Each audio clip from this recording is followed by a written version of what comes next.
Ladies and gentlemen, fellow students, at approximately 8 a.m. this morning, a lone gunman walked onto campus near the Castaneda Library and opened fire on school grounds, causing terror and panic amongst our community.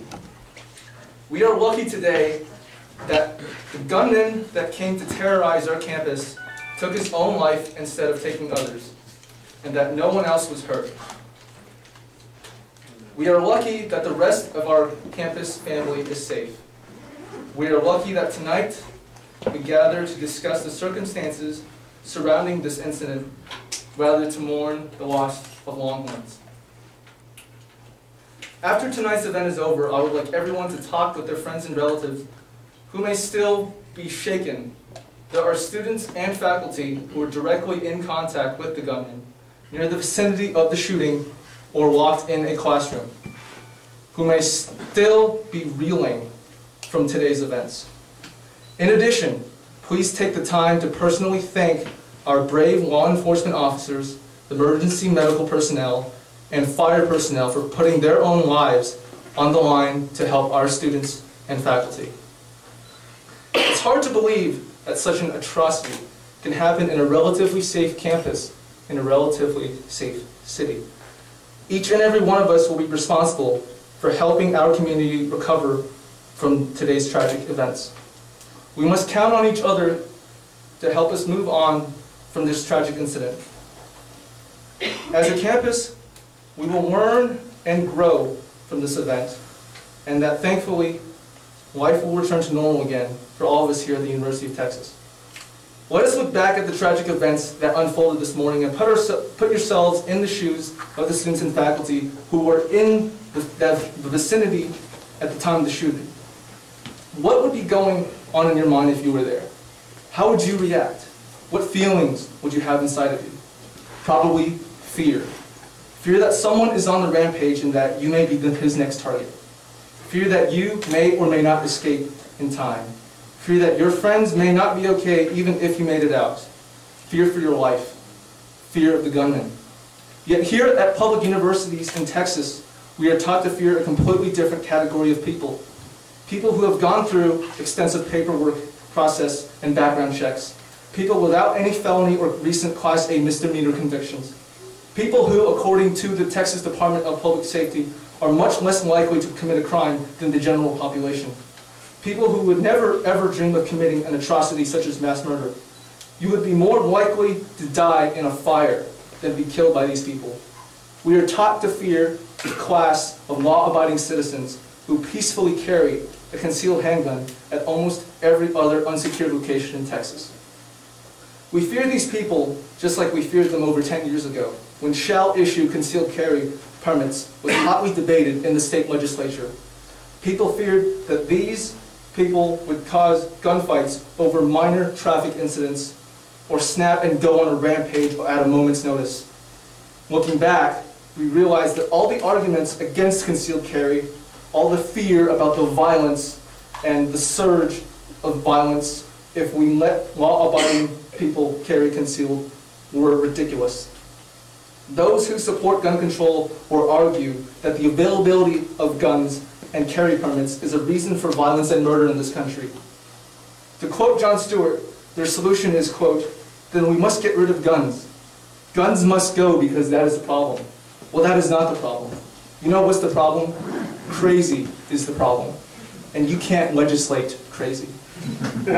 In fact, in a myriad of instances, giving law-abiding gun owners the ability to carry portable protection has decreased violent crime. More guns, but less crime? John Richard Lott Jr. is an American senior research scientist at the University of Maryland, College Park. He has previously held research positions at other academic institutions, including the University of Chicago, Yale, and the Wharton School at the University of Pennsylvania. He holds a PhD in economics from UCLA. Lott is an author in both academia and in popular culture. He is a frequent writer of opinion editorials, has published over 90 articles in peer-reviewed academic journals related to his research areas, and has authored 5 books, including More Guns, Less Crime, The Bias Against Guns, and Freedomnomics. Outside of academia, Lott is best known for his participation in the gun rights debate, particularly his arguments against restrictions on owning and carrying guns.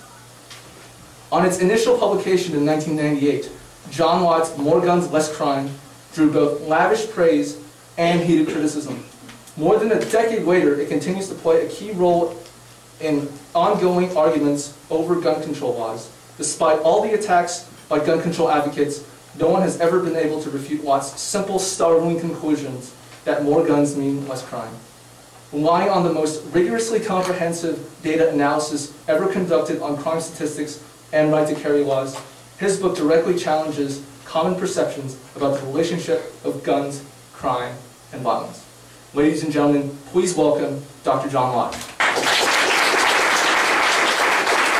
Appreciate being invited here. I wish it was under different circumstances, but it's the basic issue that I was invited to talk about here.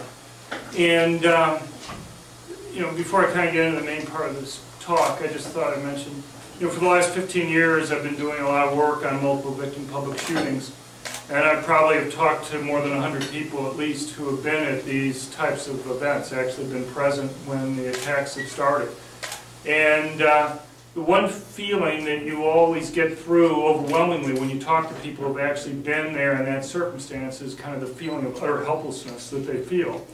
And it's quite understandable when there's no way for them to go and protect themselves when this rampage is occurring. Some people go and try to throw books or pillows or chairs or whatever that they have that's available to them, but obviously those types of things turn out to be... All right, sorry. Sure. Apologize. But obviously those things aren't equal to the harm that can be done from the guns. Guns make it easier for bad things to happen, but they also make it easier for people to protect themselves and prevent bad things from happening. So, kind of before we get into the basic question here about campuses, I thought I would talk generally about gun-free zones.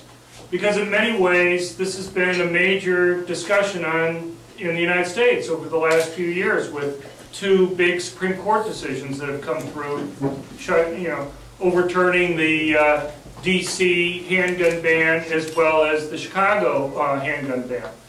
And what my research, not only in the new third edition of More Guns, Less Crime has shown, but in my earlier books, is that I can't find a place in the world where we've had a gun ban and we have crime data both before and after this ban that we don't see at least some increase in murder rates. In fact, what we find is many times very large increases. But there's not a single case that you can find, that I believe you can point to, where there's been a significant drop in murder rates. And you would think with all the places that have tried gun bans, at least they could point to one example where it's been successful.